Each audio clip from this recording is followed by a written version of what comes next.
இந்த செய்தியை வழங்குபவர்கள் Ravi colours. Kurti, tops, cotton pant, leggings, shawl, kids wears மற்றும் நைட்டிகள், பெண்கள் மற்றும் ஆண்களின் உள்ளாடைகளுக்கு என்றே ஒரு பிரத்யேக showroom. Ravi colours, Raja theatre signal அருகில், நேரு வீதி, புதுச்சேரி.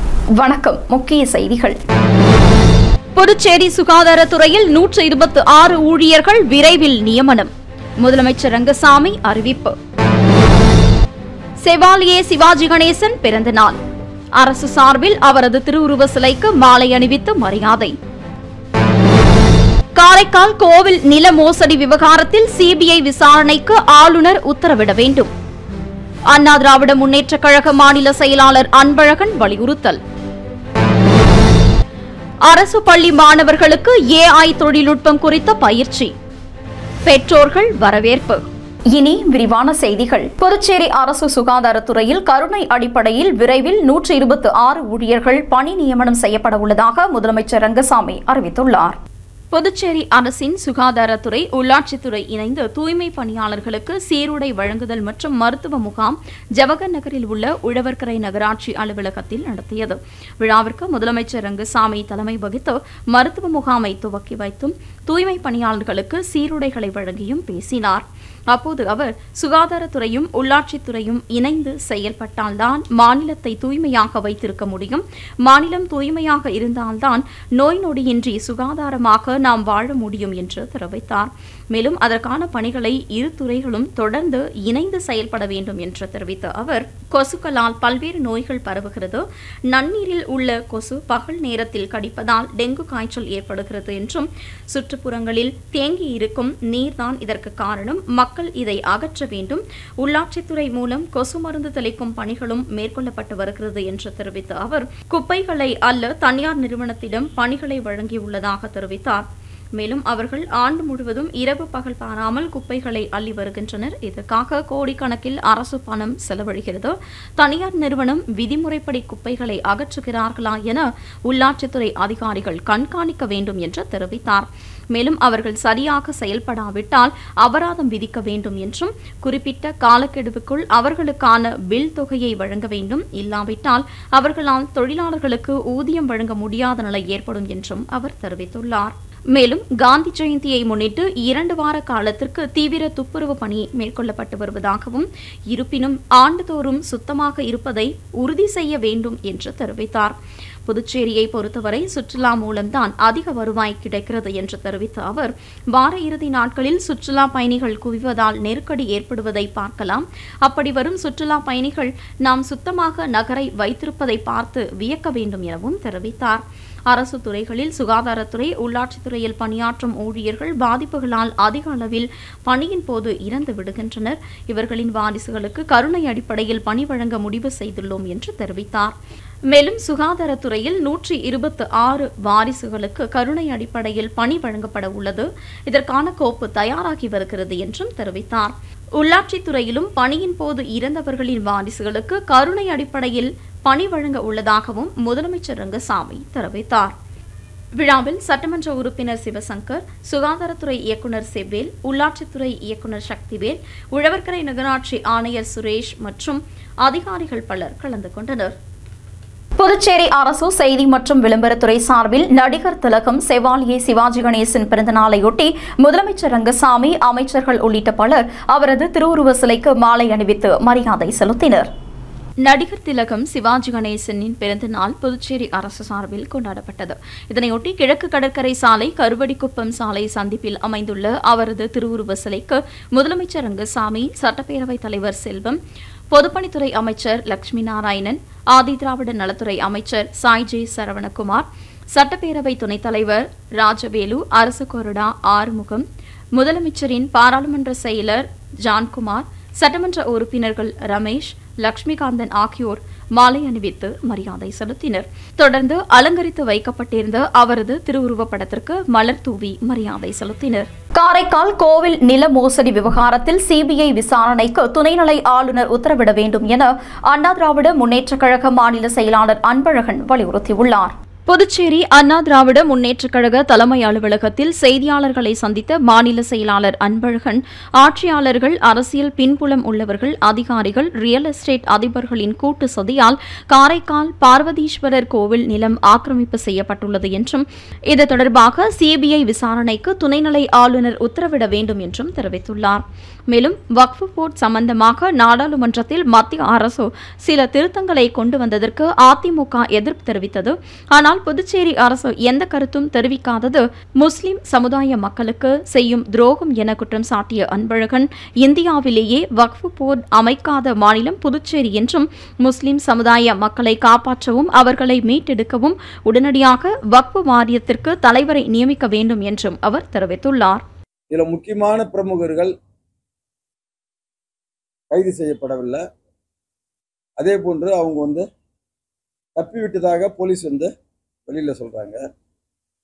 இதில் ஒரு சில அதிகாரிகள் அதில் சம்மந்தப்பட்டுறாங்களோ இல்லையோ, அதில் ஒரு சில அதிகாரிகள் டிசிஆர், டெப்டி கலெக்டர் ரெவன்யூ, அந்த போலி பத்திரம் மூலிமா விற்பனை செய்வதற்கு சம்பந்தமான அந்த அறிவிப்பில் என்னுடைய கையெழுத்து இல்லை, இது என் கையெழுத்து இல்லை, இது வேறு யாரோ போட்டாங்கன்னு சொல்லிட்டு காவல்துறை விசாரணைக்கு பிறகு இதெல்லாம் வெளியில் வருது. இந்த மாதிரி ஒட்டுமொத்தமாக ஆட்சியாளர்களுக்கு வேண்டியவர்கள், அரசு துறையில் ஒரு சில அதிகாரிகள், பணம் படைத்த ரியல் எஸ்டேட் ஓனர்கள் எல்லாம் ஒன்று சேர்ந்து ஒரு கூட்டு சதி செய்து அரசாங்கத்துக்கு சொந்தமான அந்த கோவில் நிலமான சுமார் 8 ஏக்கர் நிலத்தையும் கபலீகரேஷன் செஞ்சுக்கிறாங்க. இதில் இப்போ காவல்துறை விசாரணை செய்து வருவதா செய்திகள் நிற்குது. இருந்தாலும் இதில் ஆளுங்கட்சி பிரமுகர்கள் சம்பந்தப்பட்டு இருப்பதால் இந்த ஒரு விசாரணையை சிபிஐயிடம் விசாரிப்பதற்கு மாண்புமிகு முதலமைச்சர் அவர்களோ அல்லது துணைநிலை ஆளுநரோ உரிய பரிந்துரை செய்ய வேண்டும்.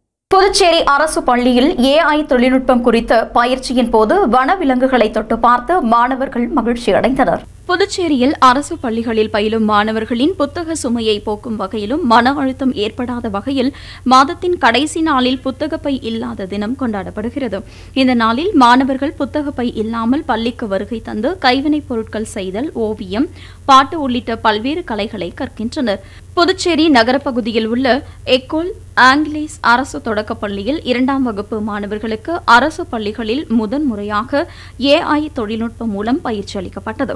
இதில் செல்லப்பிராணி, யானை உட்பட வன விலங்குகளை AI தொழில்நுட்பம் மூலம் மாணவர்கள் தொட்டும் அதன் மீது ஏறி அமர்ந்தும் விலங்கை பற்றியும் அதன் குணாதிசயங்கள் பற்றியும் விளக்கம் பெற்றனர். வனவிலங்குகள் தங்கள் அருகில் இருப்பதை பார்த்தும் தொடுவது போன்ற உணர்வும் மாணவர்களுக்கு புது அனுபவம் அளித்துள்ளது. இது பள்ளி மாணவர்களை மகிழ்ச்சியில் ஆழ்த்தியது. AI தொழில்நுட்பத்தை பயன்படுத்தி மாணவர்களுக்கு வகுப்பு எடுத்த ஆசிரியை லோகப்பிரியா மற்றும் பள்ளி தலைமை ஆசிரியர் சிவகுமாரை பெற்றோர்கள் பாராட்டியுள்ளனர். மத்திய அரசு வீட்டு வசதி மற்றும் நகர் அமைச்சகத்தின் அறிவுறுத்தலின்படி தூய்மை பணியாளர்களுக்கு சீருடை வழங்கி இலவச மருத்துவ முகாமை முதலமைச்சர் ரங்கசாமி துவக்கி வைத்தார். மத்திய அரசின் வீட்டு வசதி மற்றும் நகர்ப்புற அமைச்சகத்தின் அறிவுறுத்தலின்படி மகாத்மா காந்தியின் பிறந்த நாளை கொண்டாடும் விதமாக 2017ஆம் ஆண்டு முதல் ஆண்டுதோறும் செப்டம்பர் 17ஆம் தேதி முதல் அக்டோபர் 2ஆம் தேதி வரை தூய்மையே சேவை என்னும் நோக்கத்தோடு 15 நாட்கள் பொதுமக்கள் துப்புரவு பணியை மேற்கொள்ளப்பட்டு வருகிறது. அதன்படி தன்னார்வலர்கள், பள்ளி, கல்லூரி மாணவர்கள், தொழில் நிறுவனங்கள், அரசு மற்றும் அரசு சாரா நிறுவனங்களின் பங்களிப்போடு நீண்ட நாட்களாக சுத்தம் செய்யப்படாத இடங்களை கண்டறிந்து தொடர் துப்புரவு பணிகள் மேற்கொள்ளுதல், பொதுமக்களுக்கு திடக்கழிவு மேலாண்மை குறித்து விழிப்புணர்வு ஏற்படுத்துதல், துப்புரவு பணியாளர்களுக்கு நலத்திட்ட உதவிகள் வழங்குதல் போன்றவைகள் நகராட்சிக்குட்பட்ட பகுதிகளில் மேற்கொள்ளப்பட்டு வருகிறது. இதன் ஒரு பகுதியாக தூய்மை பணியாளர்களுக்கு சீருடை வழங்குதல் மற்றும் மருத்துவ முகாம் உழவர்கரை நகராட்சி அலுவலகத்தில் நடைபெற்றது. நிகழ்ச்சியில் முதலமைச்சர் ரங்கசாமி சிறப்பு அழைப்பாளராக கலந்து கொண்டு மருத்துவ முகாமை துவக்கி வைத்து தூய்மை பணியாளர்களுக்கு சீருடைகளை வழங்கினார். இந்நிகழ்ச்சியில் உழவர்கரை தொகுதி சட்டமன்ற உறுப்பினர் சிவசங்கரன், உள்ளாட்சித்துறை இயக்குநர் சக்திவேல், சுகாதாரம் குடும்ப நலவழித்துறை இயக்குநர் செவ்வேல் மற்றும் உழவர்கரை நகராட்சி ஆணையர் சுரேஷ் ராஜ் ஆகியோர் கலந்து கொண்டனர். நிகழ்ச்சியில் உழவர்கரை நகராட்சி ஊழியர்கள் மற்றும் ஸ்வச்தா கார்ப்பரேஷன் தூய்மை பணியாளர்கள் பங்கு பெற்று பயனடைந்தனர். புதுச்சேரியில் உள்ளாட்சி தேர்தலை நடத்த வேண்டும் என வலியுறுத்தி வில்லியனூரில் மக்கள் முன்னேற்றக் கழகத்தினர் 4ஆம் கட்ட போராட்டத்தில் ஈடுபட்டனர். புதுச்சேரி மாநில மக்கள் முன்னேற்றக் கழகத்தின் சார்பில் புதுவையில் உள்ளாட்சி தேர்தலை நடத்தாத மத்திய மாநில அரசை கண்டித்தும் உள்ளாட்சி தேர்தலை உடனடியாக நடத்த கோரி தொடர் போராட்டம் நடத்த முடிவெடுக்கப்பட்டது. அதன்படி முதல் கட்ட போராட்டம் உழவர்கரை நகராட்சி அலுவலகத்தின் எதிரிலும், 2வது கட்ட போராட்டம் அரியாங்குப்பத்திலும், 3ஆம் கட்ட போராட்டம் கடந்த வாரம் நெட்டப்பாக்கத்திலும் நடைபெற்றது. அதனைத் தொடர்ந்து 4ஆம் கட்ட போராட்டம் வில்லியனூர் பைபாஸ் சாலை பழைய எம்ஜிஆர் சிலை அருகே நடைபெற்றது. அதற்கு முன்பாக மாநில செயலாளர் சிவக்குமாரன் தலைமையில் இளைஞர்கள் ஊர்வலமாக போராட்ட களத்திற்கு வந்தடைந்தனர். தொடர்ந்து கழகத்தின் சேர்மன் வெங்கடராமன் முன்னிலையில் கட்சித் தலைவர் பேராசிரியர் ராமதாஸ் கட்சிக் கொடியை ஏற்றி வைத்து அனைவருக்கும் இனிப்பு வழங்கினார். போராட்டத்திற்கு மாநில செயலாளர் பரந்தாமன் தலைமை தாங்கினார். ஆதிதிராவிட நலன் அணி மாநில தலைவர் ரஞ்சித்குமார், ரவி, மகாலிங்கம் ஆகியோர் முன்னிலை வகித்தனர். மாநில செயலாளர் மோகனசுந்தரம் விழிப்புணர்வு கோஷங்களை எழுப்பினார். மாநில செயலாளர் சிவக்குமாரன் போராட்டத்திற்கு வந்திருந்த அனைவரையும் வரவேற்றார். பொதுச் செயலாளர் ராஜன் நோக்க உரையாற்றினார். கழகத்தின் சேர்மன் வெங்கடராமன் தனது கண்டன உரையின் போது புதுச்சேரியில் எதிர்க்கட்சிகள் உள்ளாட்சி தேர்தலை நடத்தாத புதுச்சேரி அரசுக்கு அழுத்தம் கொடுக்காமல் பெயரளவிற்கு எதிர்க்கட்சியாக செயல்படுவதை சுட்டிக்காட்டினார். மாநில தலைவர் ராமதாஸ் போராட்டத்தை துவக்கி வைத்து உள்ளாட்சி தேர்தல் நடத்தப்படாமல் இருப்பதால் ஏற்படும் பாதிப்புகளை எடுத்துரைத்தார். போராட்டத்தில் முன்னாள் பஞ்சாயத்து தலைவர் ஜெகநாதன், மாநில இணை செயலாளர் இளங்கோவன் உள்ளிட்ட பலர் கலந்து கொண்டனர். புதுச்சேரி அரசு ஆதிதிராவிடர் நலம் மற்றும் பழங்குடியினர் நலத்துறை மூலம் எதிர்பாராத விபத்தில் உயிரிழந்த இளைஞரின் குடும்பத்தினருக்கு 10 லட்சம் ரூபாய் இழப்பீட்டுத் தொகையை முதலமைச்சர் ரங்கசாமி வழங்கினார். புதுச்சேரி நெட்டப்பாக்கம் தொகுதிக்குட்பட்ட மணமேடு பகுதியைச் சேர்ந்த ஆகாஷ் என்பவர் கடந்த மே மாதம் 12ஆம் தேதி சுற்றுலா சென்றிருந்த போது மேட்டுப்பாளையம் பவானி ஆற்றில் மூழ்கி உயிரிழந்தார். இதனைத் தொடர்ந்து ஆதிதிராவிடர் நலம் மற்றும் பழங்குடியினர் நலத்துறை மூலம் செயல்படுத்தப்படும் எதிர்பாராத விபத்தில் உயிரிழப்பவரின் குடும்பத்தினருக்கு இழப்பீடு வழங்கும் திட்டத்தின் கீழ் 10 லட்சம் ரூபாய் இழப்பீடு தொகையினை ஆகாஷின் தந்தை தசரதனுக்கு முதலமைச்சர் ரங்கசாமி புதுச்சேரி சட்டப்பேரவையில் முதலமைச்சர் அலுவலகத்தில் வழங்கினார்.